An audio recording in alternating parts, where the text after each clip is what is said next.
It happens in an instant. A car door slams, an engine pulling away, a dog sitting on the roadside watching as their entire world vanishes into the distance. Maybe they barked too much that morning. Maybe they whined at night. Maybe they just didn't fit into the plans anymore. And in that moment, without fully understanding it, something changes forever. Trust shatters. This is how the transformation begins. It's not immediate, but it's inevitable. Days turn into desperate searching. Nights become unbearable emptiness. That dog who once ran happily toward any person now retreats. That animal who slept peacefully now remains constantly alert. They adapt because they have no choice. And those who see them later say things like, "What a difficult dog. They have issues.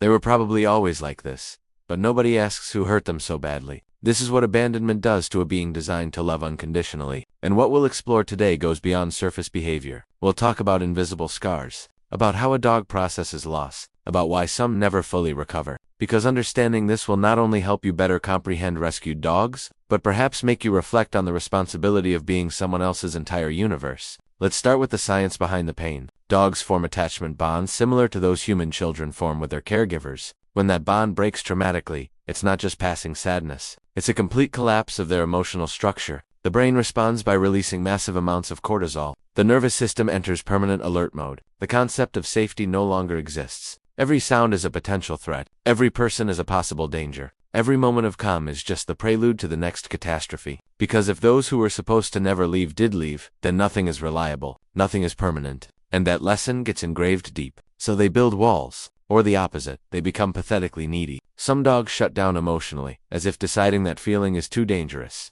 Others desperately cling to any crumb of attention because they've learned that love can evaporate at any moment, and both responses are attempts to survive the unbearable. But beneath either of these masks, there's an animal who simply wants answers. What did I do wrong? Why wasn't I enough? Over time, symptoms multiply in ways that aren't always obvious. There's the dog who no longer plays because they learn that joy is fleeting and dangerous. The one who destroys things when left alone because the last time they were left alone was forever. The one who eats desperately fast because they went hungry too many times. The one who urinates when you approach because punishment was always around the corner. And then there's the most heartbreaking. The dog who gives up, who stops trying, who accepts their fate with empty eyes. Because when survival requires too much energy, some simply stop fighting. This is the neurological and emotional reality of abandonment. It's not dramatization. It's not human projection. It's documented trauma that permanently alters how these animals experience the world. Here comes the inevitable question. Why do some abandoned dogs still seek to approach humans? It seems illogical. It seems masochistic even. But the answer lies in their deepest nature.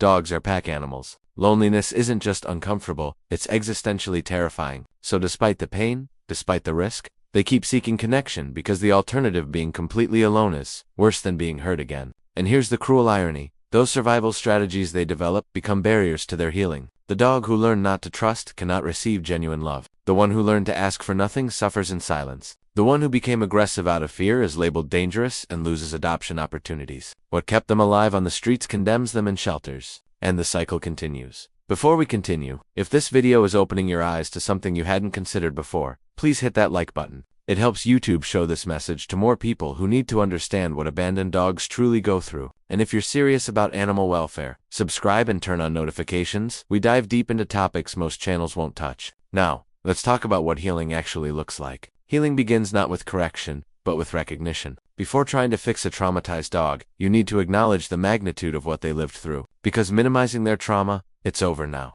They're in a good place now, ignores that for them. Trauma lives in present tense. Every goodbye activates the memory of the original abandonment. Every change in routine confirms that nothing is stable. They need you to validate their emotional reality before asking them to overcome it. What kind of adult does that abandoned puppy become? They become a dog who breathes, eats, exists, but doesn't truly live. Who cannot relax because relaxing once meant being vulnerable and paying a terrible price. Who interprets every tone of voice, every body movement, searching for signs of imminent rejection. Who would give everything to feel safe but can't remember what safety feels like. This is the legacy of abandonment. Not just problematic behaviors you can train away. It's a fundamentally altered worldview. It's living in constant anticipation of pain. It's the inability to believe that anything good can be permanent. And if this sounds familiar even in human contexts, it's no coincidence. Trauma follows universal patterns, regardless of species. Nobody is going to magically rescue that dog from their past. Healing requires that someone, probably you, commits to a long and frustrating process. It requires telling them through actions, not just words. What happened to you was terrible. You didn't deserve it. And although I can't erase it, I can show you that not everyone is the same. This is true rehabilitation, not basic obedience, not cute tricks for Instagram, but the hard work of rebuilding a fractured psyche. It means respecting when they need space, celebrating small advances as if they were enormous victories, staying calm when they backslide, being absolutely predictable and consistent until your presence becomes their new point of security. It's exhausting. Sometimes you'll feel like you're not making progress, but every day you don't abandon them is a day that rewrites their life narrative. And when they finally start to really trust, you'll see something beautiful. It's not that they forget what happened, it's that they learn the past doesn't dictate the future. Trauma symptoms manifest in 1,000 subtle ways. The dog who never takes the toy first because they learn their desires don't matter. The one who follows you from room to room because the last time they lost sight of someone, that person disappeared forever. The one who can't accept a gift without seeming guilty because nothing in their life was free. The one who interprets every no as confirmation that they're fundamentally defective. These aren't adorable quirks. They're open wounds disguised as personality. The most important question you can ask is, what did this dog need back then that nobody gave them? And then, patiently, begin providing those things. Maybe it was knowing that goodbyes are temporary. Maybe it was understanding that making mistakes doesn't result in abandonment. Maybe it was simply existing without having to earn the right to occupy space. Little by little, you build a new foundation, not so they forget, but so they don't have to constantly live in that place of terror. That's how a dog eventually can watch you pick up your keys without panicking, how they can eat calmly without obsessively guarding their food, how they can sleep deeply because they finally believe they'll wake up in the same safe place. Authentic healing requires going through the pain, not around it. It requires witnessing their nightmares, understanding that their bad behavior is language, not punishing them for symptoms of something you didn't cause, but can help heal. Because rehabilitation isn't creating a new dog. It's allowing the dog they were always supposed to be to finally emerge from the ruins. If you have a dog who survived abandonment, understand this. Their traumatic responses are evidence of intelligence, not defect. But now they have choices they didn't have before. They can choose to trust gradually. They can explore the possibility that not everything is a threat. They can start believing this home is different. And some days they'll regress. Some days it will seem like you're starting from zero.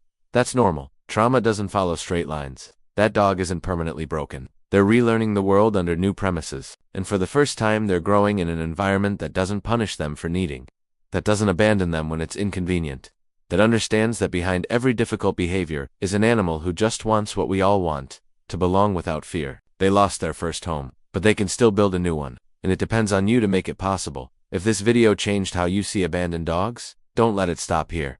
Share it with someone who needs to understand this. Comment below. With your own rescue story, your experience could encourage someone else to adopt. And if you want to go deeper into animal psychology and behavior, check out the playlist I've linked in the description. Every video is designed to make you a better, more informed companion to the animals in your life. Remember, adopting a traumatized dog isn't just about giving them a home. It's about becoming their proof that the world can be kind again. Thanks for watching, and I'll see you in the next one.